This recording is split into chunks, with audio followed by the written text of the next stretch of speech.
বাংলা সিনেমার সুদর্শন নায়ক সোহেল চৌধুরী ৮০ দশকের শুরুর দিকে মডেলিংয়ের মাধ্যমে শোবিজে পা রাখেন। ১৯৮৪ সালে এফডিসির নতুন মুখে সন্ধানের মাধ্যমে চলচ্চিত্রে আগমন। রূপালী পর্দায় তার অভিষেক হয়েছিল পর্বত সিনেমায় সহনায়ক হিসেবে।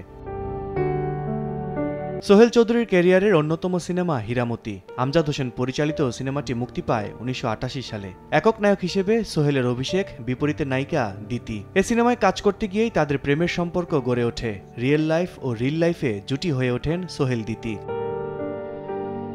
১৯৮৫ সালে হীরামতি সিনেমার শুটিং চলছিল জাফলং শ্রীমঙ্গলের প্রাকৃতিক পরিবেশে। পাঞ্জাবের লোককাহিনী হিরাঞ্জা নিয়ে বাংলায় নির্মিত হয় হীরামতি। বিয়োগান্তক প্রেমের কাহিনী নিয়ে সিনেমার গল্প। কথা ছিল এ সিনেমার শুটিং শেষে বিয়ের পিঁড়িতে বসবেন দিতি। পারিবারিকভাবে তার বিয়ে ঠিক হয়েছে। দিতির বিয়ের তখন মাত্র দিন ১০ বাকি। ঢাকায় ফিরেই সোহেল চৌধুরীর বনানীর বাড়িতে কাজী ডেকে বিয়ে করেন দুজনে।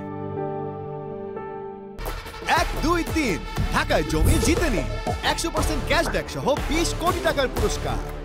ধনী পরিবারের সন্তান ছিলেন সোহেল চৌধুরী। তার বাবার নাম তারেক আহমেদ চৌধুরী, মা নূরজাহান বেগম। ১৯৬৩ সালে জন্ম নেয়া সোহেল ভালোবাসতেন গিটার বাজাতে আর গান গাইতে। পর্দায় অভিষেকের পর রোমান্টিক নায়ক হিসেবে খ্যাতি পান তিনি। চুলের স্টাইল, পোশাক আর গ্ল্যামারে দর্শকদের আকৃষ্ট করেন সোহেল চৌধুরী।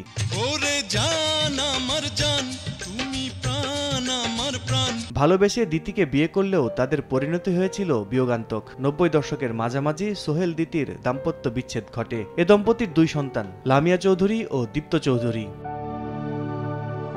বাংলা সিনেমার আকাশে সোহেল চৌধুরী দ্রুত নিভে যাওয়া এক তারা। ফিল্ম ক্যারিয়ারে মাত্র ৪২টি সিনেমায় অভিনয় করেন। ১৯৯৮ সালের ১৭ ডিসেম্বর বনানীর ট্রামস ক্লাবের সামনে সন্ত্রাসীদের গুলিতে নিহত হন সোহেল চৌধুরী। আল কাসির, সময় সংবাদ, ঢাকা।